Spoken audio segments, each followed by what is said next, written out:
I wanted to punch right through my dad's jaw as we were both driving and end both of our lives. I was so hopeless inside of that car, and I'd wake up before my alarm even rang with 7 to 11 mosquito bites. This is exactly what it looks like when a man stops performing and starts living and chasing his purpose.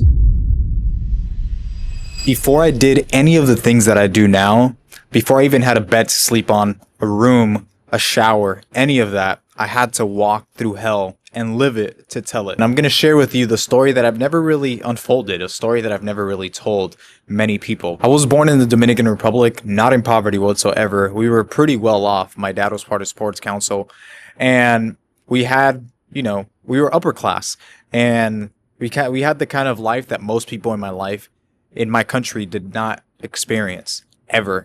And, we had the house, we had clean clothes, but the silence within my house was much louder than the noise outside the house. My father was very strict, extremely strict with us, to the world, he was a respected man. Behind closed doors, he was a man with pain in his eyes and punishment in his hands. And that's something that was extremely tough for me to get a grasp on at an early age. Affection for us was earned through performance, obedience, discipline, good grades, whatever it may be. And especially for me, being his son, he was much more rough with me. I got the weight of his father's father passed down to me, like if it was some sort of old jacket. I could still remember core memories of me and my dad sitting at the kitchen table, maybe at 12 in the morning, getting schoolwork done. And, me knocking out because I was so tired. Imagine this, 4 or 5-year-old kid knocking out half asleep because he has to go to sleep, and his dad banging the table and letting him know, hey, let's go, wake up, let's get this done right now.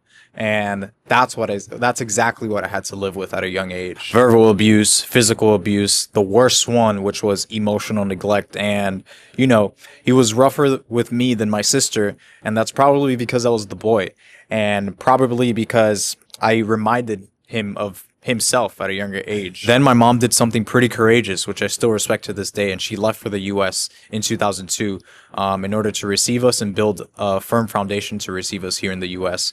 Meanwhile, me, my sister, and my dad and my grandmother were left over there just living together. And for just a few years, I had to basically prematurely take care of this individual's emotions. I had to not piss him off. I had to not anger him. It was very rough. I had to basically walk on eggshells at a very, very young age. And I had a big responsibility on my shoulders at a very premature age. It was very rough on me. From about first grade to 8th grade, I was always the quiet kid, very timid in person, but at home I was very, very mischievous, and I was just trying to find footing in a place that didn't feel like home yet whatsoever. I went through many phases. I fell in love with badminton, then it was skateboarding, then it was drawing, but the main thing that always spoke to me, and I guess brought and started to cultivate that creative spirit within me at a young age, was music. I was always highly connected to music for whatever reason. Then out of nowhere, baseball came into my life. I remember my dad visited the US once, and we headed over to a public park, and I saw kids playing, the sport. And that's when I realized this is exactly what I wanted to do. So from there on, every single summer, once school was over here in the US, I would head to the DR and absolutely work and train, because in my country, baseball is the national sport. Kids, male boys, are born and they are already predestined to become a baseball player. That's all we know. That's our way out. Because of my dad's job position and his ties to the sports world, I had access to very, very high level things, facilities, coaches, and I was exposed on a daily basis to working out and practicing with Major League Baseball players all around me for about 2 months every single summer. That's all I knew. By that point, the game of baseball became my identity. That became my life. From 9th grade till about junior year, I was bullied by my own baseball teammates. And the sport that had become my entire identity and my life and my joy and my love became my worst nightmare on a daily basis. I didn't know who I was without it. And at the moment, I felt like my identity was collapsing. I basically quit and I was lost. I didn't know what to do with my life. I walked away from the sport junior year of high school and I didn't know who I was anymore. No more game, no more field, no more none of that. But one thing stayed consistent, and that was my fitness. That upcoming summer, I became absolutely obsessed. Not just with lifting, but with transformation. Fitness gave me something that baseball just couldn't give me anymore. It was obedience, it was discipline, it was self-assurance, it was control. And slowly but surely, a new identity began to form itself. I was finding myself and I was gaining an edge and I was gaining this type of confidence that I had never felt before. I remember I came back senior year of high school and the amount of respect I got from everybody at school and also those teammates who bullied me was out of this world. Everybody would look at me when I would walk by and there was an aura that was being expelled from me, and the respect was something that I knew came from the dedication that I put in that summer towards myself and all the energy that I poured into myself. And I knew that for the rest of my life, this was something that I needed to hang on to and something that I needed to pursue fully. After high school, I went through something that many people go through, and I pursued nursing, and not because I wanted to do it, but because it was something that my parents wanted for me. It was hell. I hated it. And the debt that I took for a life I didn't want only made everything worse. This was the time that alcohol was at an all-time high. This was a time that I felt so comfortable in losing myself for weeks on end. This was the time that I hung around with the wrong people. This was the time that hanging around with the wrong people was something that was highly acceptable in my mind and my heart.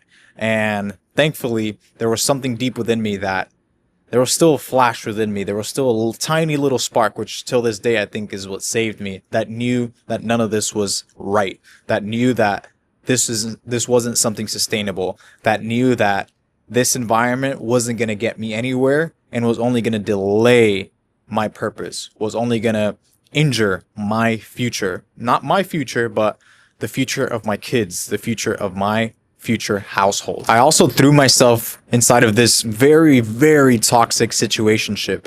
And there was a girl within my hometown friend group that I liked for a very long time. And she never gave me attention then, but began to give me attention throughout my collegiate years. We hooked up a lot. It got very toxic, and towards the point where I was waiting on the sidelines for this person. Meanwhile, she was going through a stage of trying to find herself and bisexuality and hooking up with women and men. Meanwhile, I was just there waiting for her, and we stopped. Later, she'd break to me how much she regretted everything she did to me and how she thought she had lost her shot because of how much pain she had brought to my life. And by that point, you know, I was pretty broken because I already didn't even have a sense of self-identity. So it felt like my world had broken down entirely. And I responded by pulling away. I focused on myself entirely and my body and my mental health, and I glowed up. I showed her, I showed everybody, and that was my way of showing everyone that I was just fine. But in the midst of all of this, I went on an absolute rampage. When it came to partying, when it came to drinking, smoking, I was doing things that an 18-year-old or a 19-year-old should not be doing in the middle of Miami. I'm talking about spending every single cent in the wrong places every weekend in the midst of the heart of downtown Miami. Drinking bottom shelf liquor, strategizing with the wrong people what we were going to do this upcoming weekend, heading towards Florida State University to spend Halloween up there and get faded, ending Saturday nights hanging halfway from the driver's seat of my car at 5 a.m. because of how cross-faded I got that night. And I was going down the worst road you can go. And what sucked is that my parents were seeing all of this. My sister was seeing all of this. But this all came from how much pain I was in because of my father and, you know, pains that I didn't know how to work through. Alcohol was my outlet. Alcohol was the only thing that I knew how to utilize every weekend to numb this thing that I didn't even know was within me just yet, that I didn't even know how to recognize. And it was identity. Eventually, me and this girl reconnected again, and she was all in this time. She was head over heels for me because she wanted to make up for all the pain that she had caused. And I went back to that relationship because of an inner thought or an inner feeling within me, thinking that this person was going to fulfill all the pain that I was going through. But little did I know what was upcoming. We then moved in together. We started living together. And also my parents left to Tallahassee in order to find peace for themselves. And that summer that was upcoming, I pursued baseball one last time. And by the grace of God, I found a coach. I don't know how. And we went all in. I'm talking about all in. Every single morning I'd wake up, go train with him. I'd get back home, eat. I'd go do some Uber, pay him for the day, and I would go lift at night. And I would repeat that same process week in and week out every single day. My goal that summer was to basically get recruited and go play collegiate baseball, which was something that I felt like my teammates in high school had robbed from me. It was something that I needed to regain for myself. It was something that I needed to prove. Even though I did the thing, now I look back and I notice how all of that was rooted as well in, a loss of identity and trying to chase external validation from the outside world. I went to go play college ball. I did amazing. I played for just a tiny bit, but I developed in ways that I never thought I'd develop. And unfortunately, injury struck and I herniated a lower back vertebra, my L5, and I had to hang up the cleats for good and let go of the sport. I came back to Miami and I lived again with a girl that I was seeing at the time. And out of nowhere, COVID struck. The relationship spiraled, and also some resentment came back to the surface as well because of all the pain this girl had caused me from not liking me during previous years with that friendship I just told you about. And during COVID, while being locked up together, a lot of my childhood trauma also came to the surface, and I had to face it, and it made it extremely impossible for us to have intimacy with each other. This was the beginning of underlying issues I had no idea I was living with, and things from my childhood that I basically realized I had to confront. And I knew this journey was not going to be easy, and I knew a lot of work was ahead of me. But thankfully, God had a plan for me all along. We broke up, I left Miami, and I moved to live with my family to Tallahassee for a little bit. But the issue was that my dad was within the household, and the weight of his presence made my environment feel like hell on earth. His presence was something that I couldn't have near me. I spiraled. I started smoking a bunch of weed. I remember it was so bad that I was not eating for countless hours throughout the day, and my breakfast was either my weed pen or my pre-rolled joint on my counter right next to my bed every single morning. I'd wake up and I'd go smoke this thing behind the building for a good amount of minutes every single morning and get stoned out of my mind in order to numb my current reality. I was grieving the breakup, and I was also trying to numb the fact that I was living with the individual, my dad, the person that had caused all these underlying issues to live within me without me even knowing, but now coming to the surface, and now me realizing that I had to deal with all this crap. I was so numb on a day-to-day basis that I realized during that moment, and I opened up to the facts and told my family that I needed professional help and I needed therapy. So I began cognitive behavioral therapy in Tallahassee, and every single day, every single morning, I began going to therapy and getting help. But it didn't fix much because I was still living with the person that had caused all of these underlying issues, my dad. Even though I was learning about his personal roots as a child and the things that he went through, given the fact that parents don't come with a handbook, and while they raise children, they don't have a blueprint to raise these children. My dad went through his own things, but I still couldn't work through that. And my anger from my dad was extreme. I remember one day my dad was taking me to therapy in Tallahassee, and while we were riding in his car and I was sitting on the passenger seat on the highway, that morning the anger within me was grueling and boiling so bad while lying on that window and just looking into the woods as we were driving to therapy that I literally wanted to, with all my might and all my strength, I wanted to turn around and punch right through my dad's jaw as we were both driving and end both of our lives. That's how much resentment I had for my father at the time. And at that point, I can personally say it was probably dangerous for me to be around my father. But by the grace of God, I don't know what happened during that moment. Now I realize it was the grace of God, and God had a plan all along for me and he was protecting me. But I was I want to say seconds, but most likely milliseconds away from ending both my life and my dad's life altogether because of how much anger and resentment I had towards this human being that left me picking up all the puzzle pieces as an adult. I wanted to end my own father. Things got way worse, and my addiction for marijuana and numbing myself grew even bigger. I got to a point where I wanted to grow marijuana. I was living in one room while my sister was living in the other one in Tallahassee while she was pursuing her nursing degree. And I started to basically grow marijuana from my closet in my room. Not fully grown, plants, but I had my grow box, I had my fish tank, adding humidity to the closet, I had my thermometer, I had everything. I had the seeds, I had everything. And it wasn't until my sister found out about the closet and my family as a whole decided it was time for me to exit the household and move back to Miami.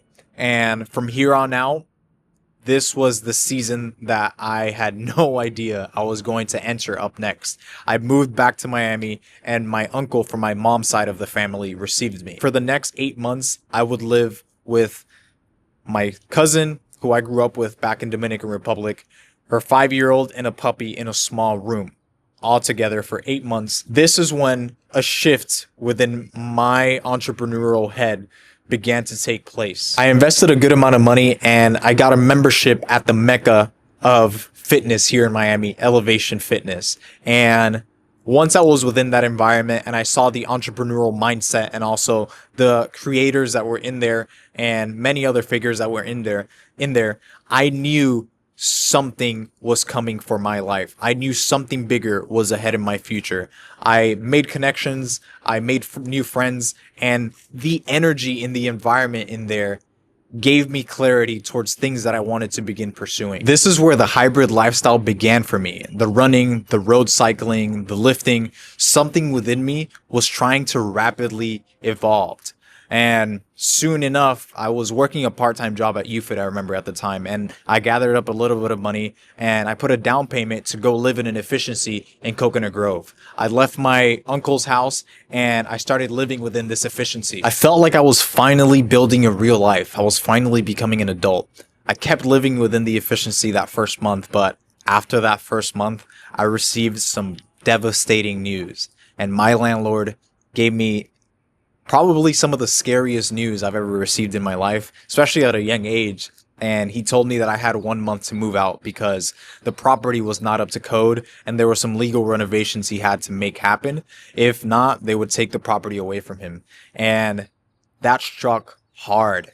I remember that same morning, I was brushing my teeth. He called me. I was like, I was half asleep. He called me. I was brushing my teeth and he lets me know. He gives me the news and I froze. I knew that I had nowhere left to go. All I had was a vehicle. And what was about to come up next were some of the toughest moments of my life. It was true, harsh adversity. It was a season of my life that made me who I am today, but it was something that came at me fast. And it was something that I wasn't prepared for. And a lot of people in my life weren't even prepared to watch me go through as well. At the young age of 22 years old, I became homeless and I lived in my car for about a year. I was so hopeless inside of that car, so depressed that I began drinking again and I was consuming Four Locos. I don't know why Four Locos, but I was purchasing Four Locos and, smoking marijuana again. And I was this close to consuming and committing to the consumption of hard drugs. I remember I had it in my hands and by the grace of only God, I didn't commit to that. And I went to the water and I threw it away. And that's when I had to confront all my demons. I realized during that moment, every single moment that I was experiencing during that season of my life was because of my own fault. And it was also part of it was just my upbringing and my resentment towards my dad was at an all-time high. I remember I even texted my dad a very, very extensive, long text message with lots of hatred and malignant words, and even a picture of me on the mirror, facing the mirror with my middle finger pointing at the iPhone camera right at him. That's when I realized inside of that car that this was venom, and it was destroying me from the inside out, and it wouldn't allow me to move forward with my life. And that's when I went all in with Jesus for the first time in my life, and Jesus began cleansing me from the inside out, because that's what he does. But during that time, I also met somebody who was running a e-commerce jewelry brand, and I was helping him with email marketing, inventory, all types of things. And that was an amazing season as well, because I was seeing the behind the scenes within the online space, how things really ran. It was something that I would have never been exposed if I stayed within the area of Miami that I grew up in. I decided to take a leap and become homeless within the heart of downtown, become homeless within the heart of Wynwood and other areas of Miami that I knew would give me an upper hand. Even though I was homeless, I knew I'd be around the right environments and the right people. So I kept working with this person, helping him out with this brand. And at the time, I also picked up a small little camera. And, you know, I was collecting a quick buck here and there, and I was just trying to survive. And for some reason, I thought Instagram was going to save my life. And I started to record all of these fitness influencer-like workout videos, and I started editing them right from my phone, and I kept posting these things. But one thing also happened, and it was somebody was noticing my potential. The person that taught me everything that I know now with the camera and the editing was watching me from a distance. He was a videographer at a luxury car rental space here in Miami, and he began approaching me at Elevation, the gym, and he would ask me, hey, like, how are you putting these videos together? They're coming out really good. I'm seeing them on Instagram. And I'd let him know, oh, this is just right from my phone. And he was just starstruck because he thought I was editing this stuff from a very advanced editing software. But in reality, it was all happening from my phone. So while still homeless, this person took me under their wing, not to live with them, but to allow me to shadow them from time to time and teach me their ways and how they put things together. And at the time, I started to date another girl. She ended up breaking up with me mid-homelessness, which was extremely painful and a very dark season of my life as well. But I was picking up on something that was at least keeping my spirit alive, and it was this skill set of video editing and knowing how to use a camera. She eventually broke up with me because watching me go through this homelessness, which was just too painful for her. And it was embarrassing, I will admit, to be in a relationship while, you know, you're homeless. And not only that, but it was also very embarrassing because I was showering at Planet Fitness at the time. I'm actually not that far away from it right now. And I've worked so many gym jobs, so many front desk gym position jobs.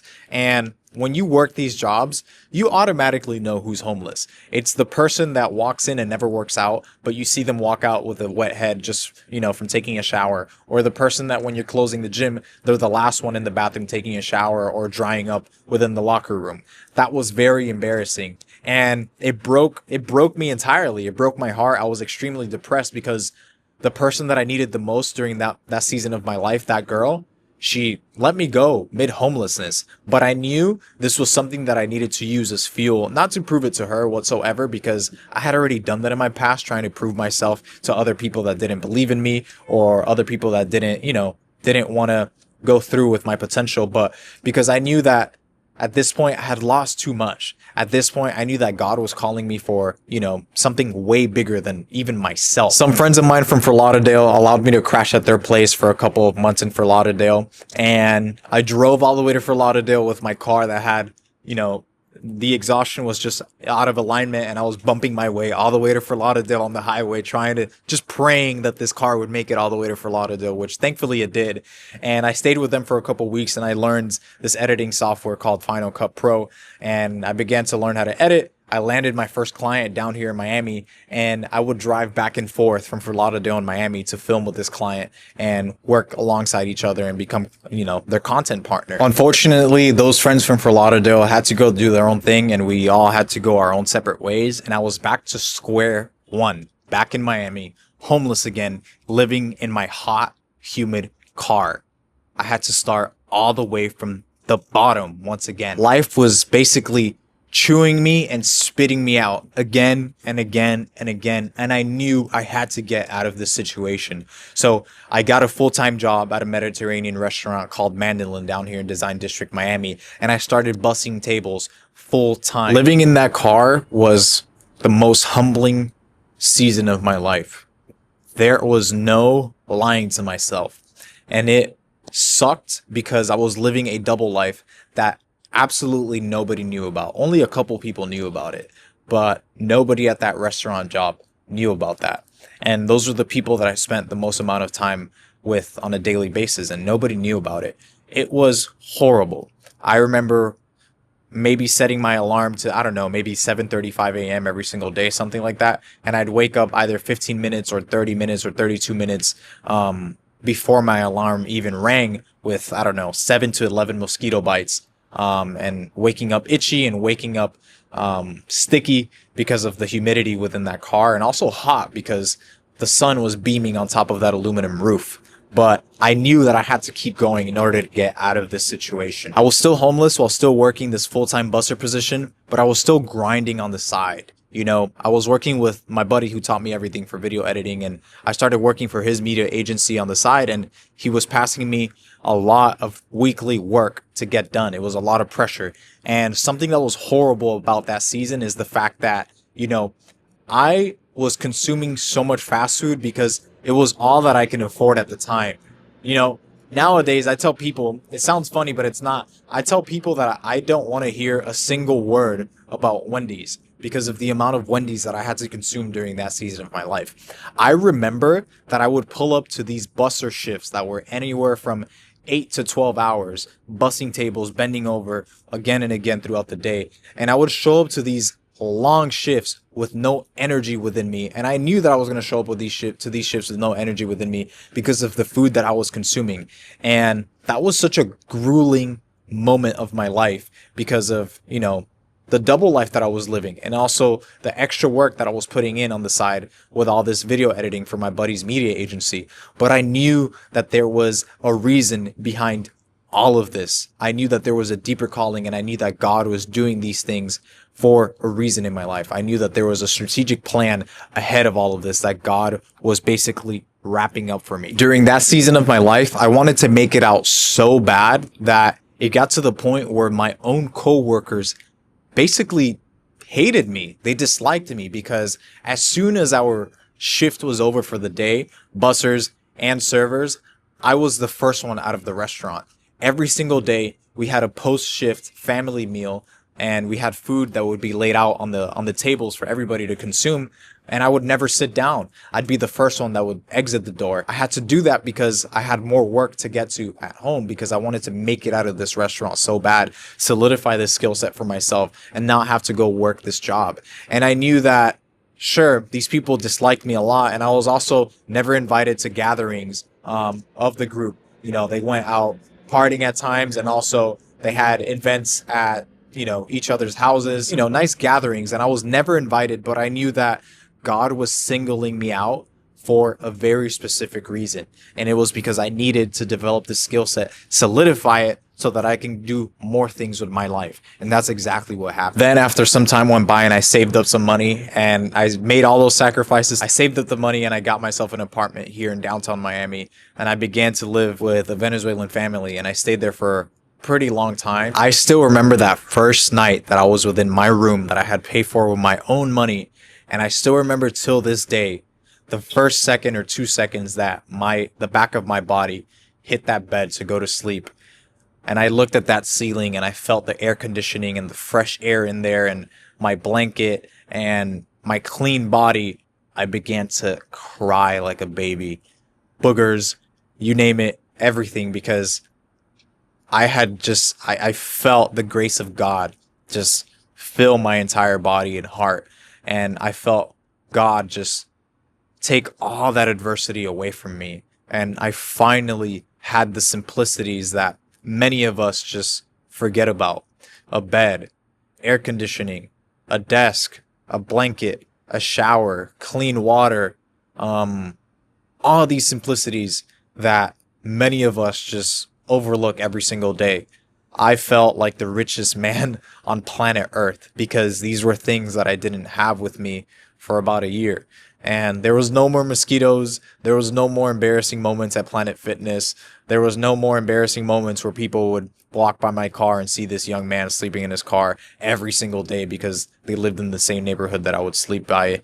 And it felt like God had finally answered my prayers. And I knew that from right there on, it was time to move on with my life and go pursue bigger things. Me and my buddy Alan, the one who taught me that everything that I know, we got to a point where we had to separate for growth. And that's when I started my own media agency business, JLE Creative, and that was born. I tried to make it on my own. I gathered clients here and there, but the money was very inconsistent. My business had no structure, and my verbal positioning to present my services was off. So I joined a private coaching community, and that's where everything changed for me. My portfolio upscaled itself, and I built leverage through that. And I began pursuing these high level health and wellness e-commerce brands that were selling product online. So brands like Celsius or athletic wear, I was trying to pursue those brands. And I became a very well-known creative within the Miami space. Unfortunately, the barrier to entry to work with these health and wellness e-commerce brands was extremely high, and I got tired of it.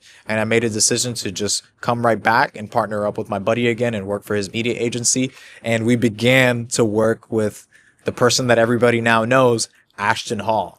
We began developing his YouTube channel, and we also got his supplement brand, Worthy Supplements, off the ground, and we became content partners for him as well. As time went by, I honestly started calculating my effort for the output that we were giving clients, and I realized that videography just wasn't for me. And that's when something clicked within me, and my entrepreneurial mindset went towards a whole other level. And it was scary. I remember we were at a run club, me and my buddy, and we were talking about online fitness coaching, and I realized that this thing that I had been doing my entire life, which is fitness, is something that I had under my belt, and is something that I could utilize to help other people and, bring them out of dark places just like it did for me. It didn't bring me necessarily out of dark places, but it kept my spirit alive in the midst of dark places. While still living in that hot, humid car, I still would show up to Planet Fitness and hit my workout and shower and then go right back to work. Something within me realized that I didn't want to just film other people's growth. I wanted to guide people through that. And I pivoted entirely out of nowhere. It was scary, but I realized that I didn't want to just, pursue people's body goals. I wanted to incorporate life shifts. So I began coaching fitness clients. I helped them break through vices, install discipline into their life, reduce self-sabotage, and allow them to reclaim their entire identity. The fitness aspect, the workouts and the meal plans were there, of course, but the main thing was the habits and breaking those nasty vices that came from their lack of clarity and lack of self-identity. And for the first time, I wasn't surviving anymore. I was leading. I was rooted. I was healing. I was basically all in with the one thing that God had been preparing for me ever since I was a boy. Every dark season, every single heartbreak, every single hour I spent working for a life I didn't want was refining me exactly for this. This isn't just coaching, this is restoration. And this is exactly what it looks like when a man stops performing and starts living and chasing his purpose. My name is Jose Echeverria, and this is the beginning of exactly what I was born to do.